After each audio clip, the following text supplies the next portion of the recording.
إن الحمد لله نحمده ونصلي على رسوله الكريم أما بعد أعوذ بالله السميع العليم من الشيطان الرجيم من همزه ونفخه ونفسه بسم الله الرحمن الرحيم كذلك أرسلناك في أمة قد خلت من قبلها لتتلو عليهم الذي أوحينا إليك وهم يكفرون بالرحمن۔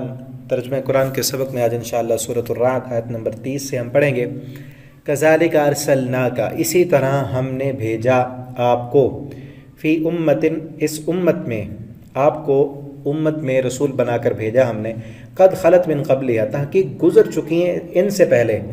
نبی کریم صلی اللہ علیہ وسلم سے خطاب ہے کہ ہم نے آپ کو اس امت میں، یعنی ان مکہ والوں میں، اس قریش میں رسول بنا کر بھیجا ہے، اور ان قریشیوں سے پہلے کئی اور امتیں اس طرح کی گزر چکی ہیں، ان کی طرف بھی ہم نے رسول بھیجے تھے۔ ہم نے کیوں بھیجا، وہ مقصد کیا ہے؟ لتتلو علیہم الذی، تاکہ آپ تلاوت کریں ان پر وہ جو ہم نے وحی کیا، الیک، آپ کی طرف، ہم نے جو آپ کی طرف وحی کی ہے وہ آپ نے پہنچانی ہے ان تک، یہ آپ کی ذمہ داری ہے۔ وہم یکفرون بالرحمن، اور وہ کفر کرتے ہیں، انکار کرتے ہیں رحمان کا۔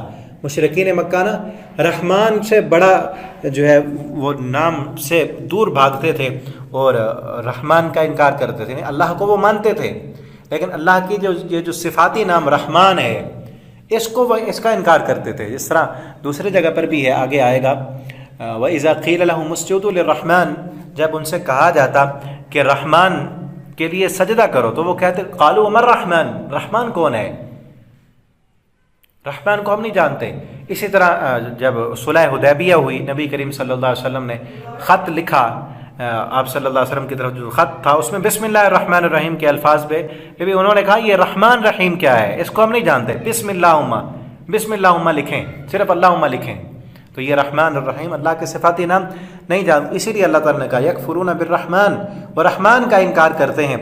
قل، آپ، کیونکہ اللہ کا اصل تعارف نہیں تھا ان کو، اللہ کو تو مانتے تھے لیکن اللہ کے ساری صفات انہوں نے بانٹی ہوئی تھیں، دوسروں کو دی ہوئی تھی، مشرک تھے، اسی وجہ سے ناکام ہوئے۔ اللہ کو وہ اللہ کے منکر نہیں تھے لیکن اللہ کو جیسے اللہ نے کہا ہے ویسے مانو، ویسے نہیں مانا انہوں نے۔ اللہ نے جو اپنا تعارف قرآن میں پیش کیا ویسے نہیں مانا، تو اسی لیے اللہ تعالیٰ کی جو ذات ہے، اللہ کا جو تعارف اللہ نے قرآن میں کیا ہے اسی پر ہمارا عقیدہ ہونا چاہیے۔ قل، اور وہ سب سے بڑا تعارف کی جو اللہ تعالیٰ نے آیتیں نازل کی ہیں وہ سورہ اخلاص میں ہے، قل هو اللہ احد، ٹھیک ہے نا؟ اس کی تفسیر بھی میں نے تفسیر القرآن کے سبق میں بیان کی ہے، آپ میں اگر کوئی سننا چاہے تو واٹس ایپ پر آپ رابطہ کریں، میں وہ آپ کو بھیج دوں گا انشاءاللہ۔ تو اس میں اللہ تعالیٰ نے اپنا تعارف پیش کیا ہے، تو اللہ کو ویسے مانیں جیسے اللہ نے اپنا تعارف خود بتایا ہے۔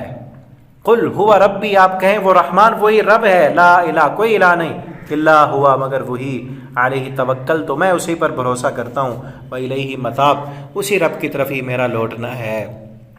ولو ان قرآنا، اور اگر ہوتا یہ قرآن، سیرت، کہ چلایا جاتا بھی اس قرآن کے ساتھ، الجبال، و پہاڑوں کو، قطعت بہ الارض، یا کاٹی جاتی، پھاڑی جاتی اس کے ساتھ زمین، او کلم بہ الموتى، یا اس قرآن کے ساتھ مردوں کو کلام کرایا جاتا، بل للہ الامر جمیعا، بلکہ یہ اللہ کا حکم ہے سارے کا سارا۔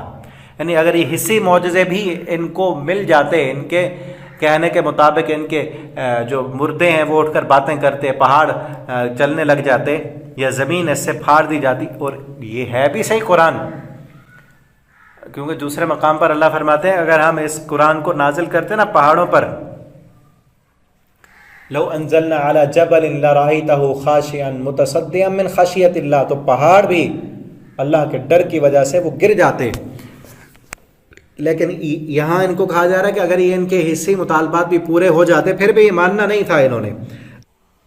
افلم ییأس الذین آمنوا، کیا نہیں یقین ہوا ان لوگوں کو جو ایمان لائے، اللہ یشاء اللہ لہدی الناس جمیعا، کہ اگر اللہ چاہتا تو تمام لوگوں کو، تمام انسانیت کو ہدایت دے دیتا۔ اللہ تعالیٰ نے زبردستی ہدایت دینی ہوتی تو سب کو دے دیتے۔ ولا یزال الذین کفروا، لیکن ہمیشہ رہیں گے وہ لوگ جنہوں نے کفر کیا، تصیبہم بما صنعوا قارعۃ، پہنچے گی ان کو جو انہوں نے کیا، جو انہوں نے اعمال کیے، بد اعمالیاں کی، اللہ کی نافرمانیاں کی، ان تک پہنچے گی کیا؟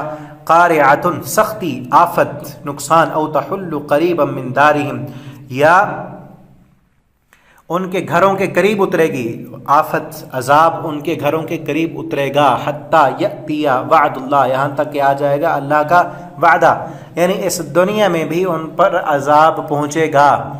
جنہوں نے کفر کیا ہے دنیا میں بھی انہیں عذاب ملے گا، ان مشرکین مکہ کی بات ہے، اور یہ عذاب ان کو بدر میں ملا، اور پھر حتی یأتی وعد اللہ، اللہ کا وعدہ قیامت آ جائے گی۔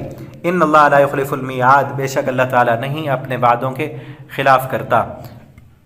یعنی دنیا میں بھی ان کو رسوائی ہونی ہے، اور ان کو عبرت ناک انجام ان کا ہونا ہے، دنیا میں بھی اور آخرت میں بھی ان کے لیے جہنم کا عذاب ہے۔ آگے انشاءاللہ ہم اگلے سبق میں پڑھیں گے۔ اللہ تعالی ہمیں قرآن پڑھنے، سمجھنے، اس کے مطابق عمل کرنے کی توفیق دیں۔ والسلام علیکم ورحمۃ اللہ وبرکاتہ۔